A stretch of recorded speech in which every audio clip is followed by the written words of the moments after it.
Բարև ձեզ սիրելի ընկերներ, ծանոթ ու անծանոթ մարդիկ, ովքեր հիմա լսում են ինձ։ Ես երկար եմ մտածել, արդյոք արժե բարձրաձայնել իմ պատմությունը։ Չէ՞ որ մեզ սովորեցրել են լռել, թաքցնել ցավը, չհանել տան կեղտոտ սպիտակ եղենը դուրս, բայց ես հասկացա, որ իմ լռությունը ոչ մեկին չփրկեց։ Այսօր ես ուզում եմ խոսել ոչ թե նրա համար, որ մեղադրեմ ինչ-որ մեկին,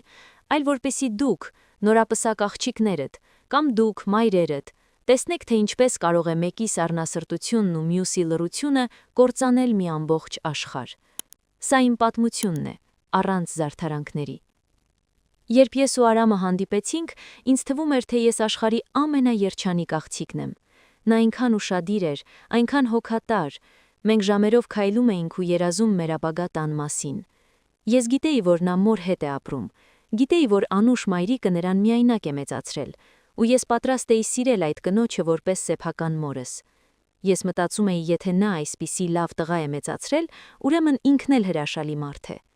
Որքան միամիտ էի ես այն ժամանակ։ Առաջին անգամ, երբ մտա նրանց տուն, ես զգացի մի տեսակ սառնություն, որը չէր համապատասխանում Անուշի ժպտացող դեմքին։ Նա ինձ չափում էր գլխից մինչև ոտքերը։ Նրա հայացքը ոչ թե հյուրընկալ էր, այլ զննող։ Կարծես ես մի ապրանք լինեի, որը պիտի ստուգվեր, արդյոք պիտանի եմ իրենց տան համար։ Այդ օրվանից սկսվեց իմ փորձաշրջանը։ Հարսանիքից հետո, երբ ես վերջնականապես տեղափոխվեցի նրանց տուն, ամեն ինչ փոխվեց։ Ես այլևս Մանեն չէի, Արամի շիրած աղջիկը։ Ես դարձել էի Հարսը, մի էակ, ով պարտավոր էր լինել անտեսանելի, բայց միաժամանակ ամենուրեք։ Առավոտյան ժամը 6-ից ես արդեն ոտքի վրա էի։ Ես փորձում էի ամեն ինչ անել կատարյալ։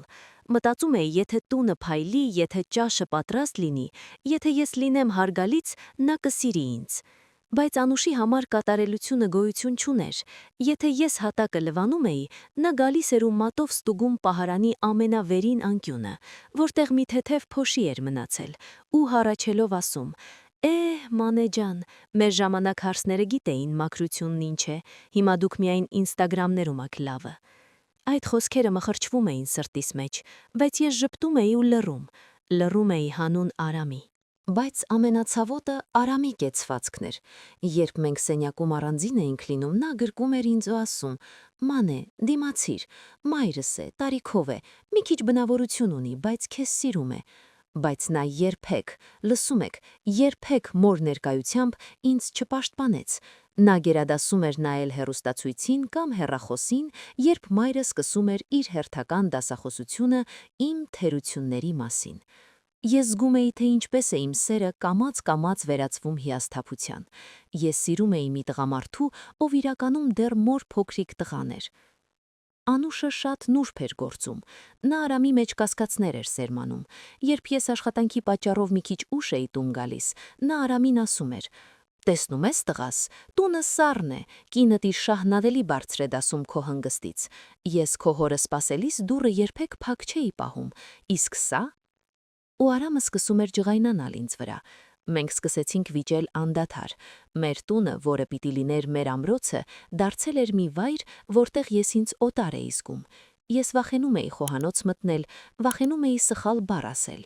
Այդ օրը, որը վերջակետ դրեց ամեն ինչին, ես երբեք չեմ մոռանա։ Ես շատ հոգնած էի, գլխացավ ունեի, ու խնդրեցի Արամին, որ այդ երեկո ինքը օգնի ինձ ամանմերը լվանալ։ Հազիվ էր նա մոտեցել լվացարանին, երբ Անուշը հայտնվեց դրան մեջ։ Նրա դեմքը այլանդակվեց կատաղությունից։ «Տղաս աման լվանա, իմ տղան, որին ես թագավորի պես եմ մեծացրել, քո աղախինն է դարձել»։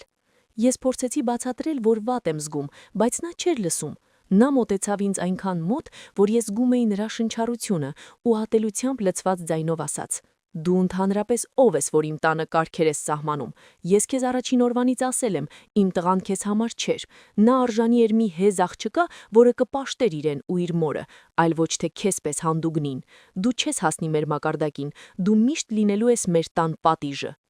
Ես նայեցի Արամին։ Ես սպասում էի, որ նա կասի. «Մայրիկ, բավական է», բայց նա լռեց։ Նա ուղղակի շրջվեց ու դուրս եկավ խոհանոցից։ Այդ պահին իմ ներսում ինչ-որ բան կոտրվեց։ Վերջնականապես ես հասկացա, որ այստեղ ես ոչ թե կին եմ, այլ մրցակից, ու այդ մրցակցության մեջ ես միշտ պարտվելու եմ, որովհետև ես չեմ ուզում պատերազմել։ Ես ուզում էի սիրել։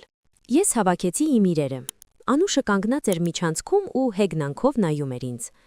Որտեղից եկել ես, այնտեղ էլ գնա, մեկ է Արամը առանց ինձ մի օր էլ չի դիմանա։ Ես ոչինչ չասացի նրան։ Ես դուրս եկա այդ տնից ու առաջին անգամ վերջին 1 տարվա մեջ լիաթոք շնչեցի։ Այո, ես ցավ էի զգում։ Ես սիրում էի Արամին, բայց ես ինձ ավելի շատ էի սիրում։ Հիմա, երբ անցել է բավական ժամանակ, ես գիտեմ, որ Արամը մենակ է։ Նա չկարողացավ ուրիշի հետ կյանք կապել, որովհետև Անուշը բոլորի մեջ թերություն էր գտնում։ Նա կորցրեց իր ընտանիքը, իր երեխաներին, որոնք կարող էինք ունենալ, միայն նրա համար, որ չկարողացավ լինել տղամարդ ու սահմաններ գծել։ Իսկ Անուշը, նա հաղթեց։ Նա հիմա ունի իր որդուն ամբողջությամբ, բայց այդ որդին այևս չի ժպտում։ Նա ունի իր տունը, բայց այդ տանը կյանք չկա։